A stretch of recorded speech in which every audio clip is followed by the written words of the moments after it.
Hey everyone, welcome back to Immediate Movie Reactions. I'm here after seeing Captain America Brave New World. This is the brand new post Chris Evans, post Steve Rogers. This is Anthony Mackie and Sam Wilson taking over the symbol, taking over the vestige of Captain America.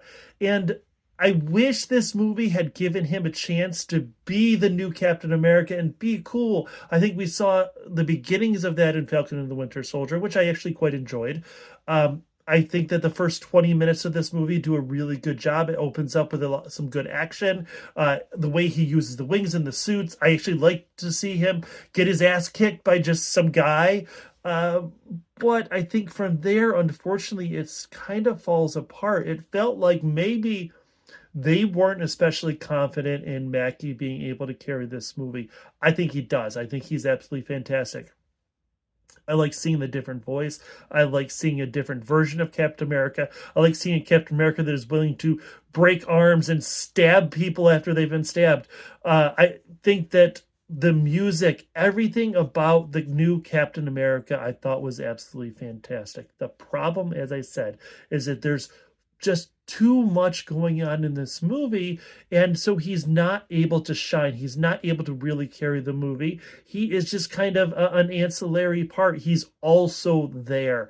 Unfortunately, we see that this is mostly a story about General Ross and Thunderbolt Ross, who's now become president because for some reason, right? For some reason, this has happened, even though the Sokovia Accords looked like they were a failure, right? That's where we were going with this.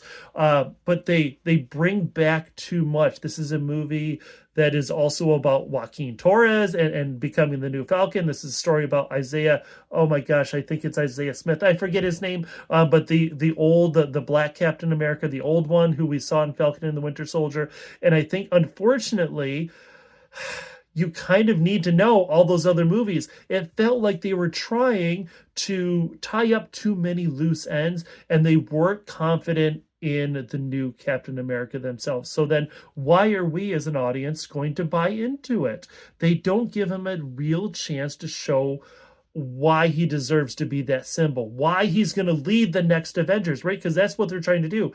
Like I said, this should be a Captain America story, and I've always said that a superhero film should show what that superhero does the best that they can do. And unfortunately, aside from a couple really, admittedly, really freaking cool scenes of him chasing down fighter jets and I don't know, surfing. My kids and I had a debate of whether he was surfing or whether Joaquin was surfing on a ballistic missile.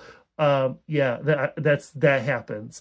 But the fights, those are all kind of really cool. Even the end with Red Hulk, which I was not looking forward to, I thought was pretty freaking cool. However, this movie is never sure, is it a Captain America movie? Is it about training the new Robin, right? The sidekick. We don't need the sidekick. Let Sam be Sam. Let him be cool.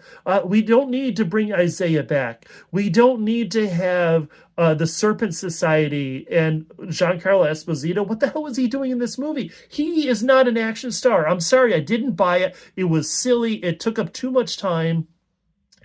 We could have had just some random NPCs, right? Fighting. That would have been kind of cool. Let's see Sam just kick their ass for a while.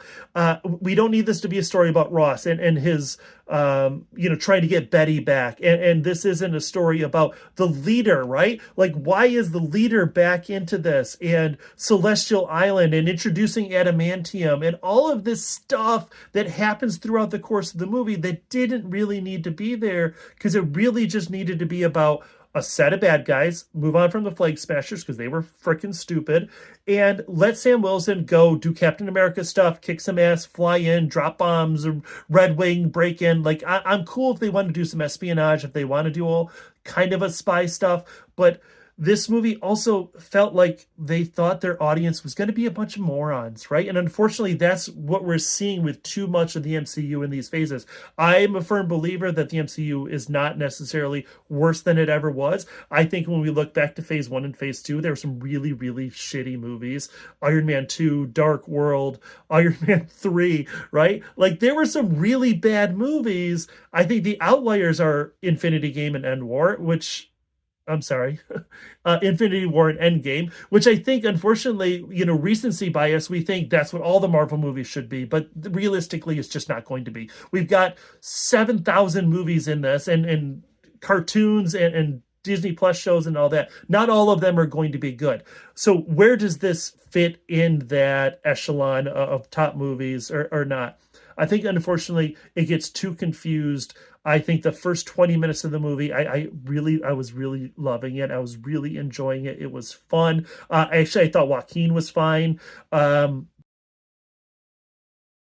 So I think 20 to 30 minutes into this movie, we start to see that they don't have faith in their product, they don't have faith in the character, and they don't have faith in the audience, because what they have is a bunch of characters that just continue to exposit all over the screen, right? And they say things, right? Ross will say, hey, we need this because there's the Celestial Island, right? There's Celestial Island and adamantine, all that stuff. So they have to explain it over and over again. So they need a treaty so that people don't fight about it. Okay. They say this 36 times in the movie. They continue to go over who the bad guy is, why he's there, what he's doing. And unfortunately, that bad guy, most of the bad guys, like I said, Giancarlo Esposito is silly in this. He doesn't really fit. The leader feels like he's just brought in as this guy, I mean, counting all of his lucky stars, that he was brought back, but coming back just to tie up some loose ends. We don't need Betty brought back in order to finish that off with Ross. This story should have been about Captain America. I think that there were some really cool scenes that unfortunately get lost in that middle section, like the 45 minutes to an hour of the movie. I think toward the end, it pulls it back a little bit. I was not looking forward to Red Hulk. I think they do a good job of showing how Sam can not beat Hulk, but at least go kind of toe-to-toe with him, I guess. And, there's this weird thing where there are cherry blossoms throughout the entire movie, and at the end they're fighting out on the point, and there's all these cherry trees and they're blossoming, and I thought for sure that, like, he's going to bring him out there, and there's Betty's going to be sitting there, and then she's going to do the sun's getting real low and whatever, talk him down. But no, it's a cool fight scene. I do think that the consistency of the CGI of Red Hulk is not quite there. Sometimes it looks great, it looks fine. Other times it looks quite silly. And that's throughout the movie. There's a scene where Isaiah is running and he throws a table at someone, and it's clearly not a real table. Like, it's really not good looking. I think that there's a lot of characters. There's a Black Widow in this movie who is sort of like Sumo Master, if you have seen the Peacemaker series. Just pointless. Absolutely pointless. She didn't need to be in this movie. There's another agent who's also in there who is kind of Sam's inside man, but it doesn't matter that she's an inside man because he's also there all the time. I don't know. So much of this movie makes no sense at all. Unfortunately, it fills up too much of the runtime. And on all that, I do have to say that at the end, I did enjoy this movie. I think that the final 20 minutes or so does pull it together. It is fun. It is entertaining. Is it one of the best? No, I don't think it is. I think, unfortunately, they didn't give Mackie what he needed in order to take on the role. He never felt like he was the star, right? Chris Evans, I hate to say it because I feel terrible. Chris Evans commanded the screen, commanded a presence, and I don't know that Mackie does in this movie, and part of that is the way it's shot. There's a lot of two shots where the camera's spinning around, and you can't even, give him a scene by himself. And, obviously he's not out there ripping, corded wood and all that stuff into pieces or holding helicopters, right? That's not what this Captain America does. But they could have done more. So see it, stream it, or skip it. I'm going to actually say see it. If you are an MCU fan, I think this is a good one. I know it has made a good amount of money, so hopefully, this isn't a Marvel situation. People are going to see it, and please let me know what you think. And there is an end scene. However, I don't know. It was kind of silly. I don't think it was necessary. The problem I have with it, it wasn't a mid-credit scene and it wasn't directly after the main credits, where the cast of characters. It was all the way at the freaking end, and that is not worth it. I think that if you want to skip it and then just YouTube the video or whatever, I don't know if you'll be able to find a good quality of it. That would probably be better. Even though the credits didn't seem to take quite as long as some others. But anyways, that's a whole nother discussion. Anyway, there is an end credit. I don't know if it's worth it, but it does kind of set up the next movies. There we are. I appreciate you all. Please like, share, subscribe, and I will see you after the next movie.